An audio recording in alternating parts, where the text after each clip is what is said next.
దేన స్తోత్రాలు. మీ అందరికీ నా వందనాలండి.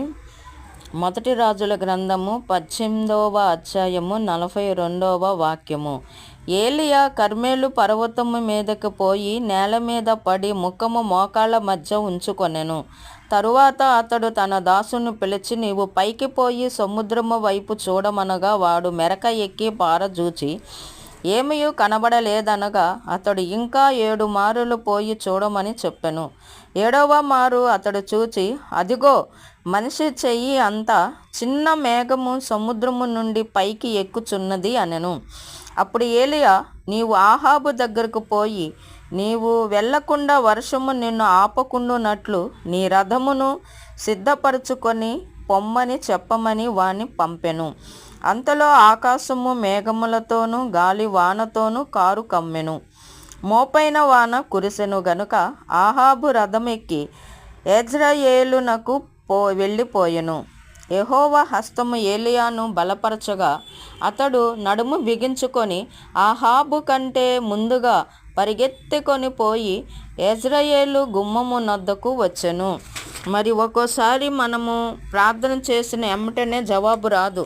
ఏలియా ప్రార్థన చేశాడు, వర్షింపకుండునట్లు మరి ప్రార్థన చేయగా 3.5 సంవత్సరములు వర్షము లేకుండా ఉన్నది. అలాంటి ప్రవక్త తన మాట అంటే మాట జరిగిన ప్రకారము అయిన ప్రవక్త మరి అతనే ప్రార్థన చేసినప్పుడు మరి మొదటిసారిగా ఒక్కసారి ప్రార్థన చేసిన జవాబు రాలేదు, రెండోసారి చేశాడు, జవాబు రాలేదు. అలాగ 6 మారులు చేసినప్పటికి కూడా ఏ ఆనవాలు లేదు, ఏ జవాబు లేదు. అతను ఒక ధ్వని విన్నాడు, మోపైన వర్షము కురవబోతుంది, విస్తారమైన వర్షము వచ్చున్నట్లుగా ధ్వని పుట్టుచున్నదని నీవు పోయి ఆహాబుతో చెప్పమనగా మరి ఆ విధంగా అతనైతే ఒక ధ్వని విన్నాడు. ధ్వని విని ప్రార్థన చేశాడు. కానీ 6 మారులు ప్రార్థన చేసినా కూడా జవాబు రాలేదు. 7వ మారు ప్రార్థన చేసినప్పుడు మరి సముద్రం మీద అరచేయంత మేఘము మరి అతనికి ఆనవాలు కనబడింది. ఆ ఆనవాలు కనబడినప్పుడు మోపైన వర్షము భూమి మీదకి వర్షము కురిసి ఉన్నది. గనుక మనము కూడా ఒక్కోసారి ప్రార్థన చేసినప్పుడు వెంటనే జవాబు రాకపోవచ్చు.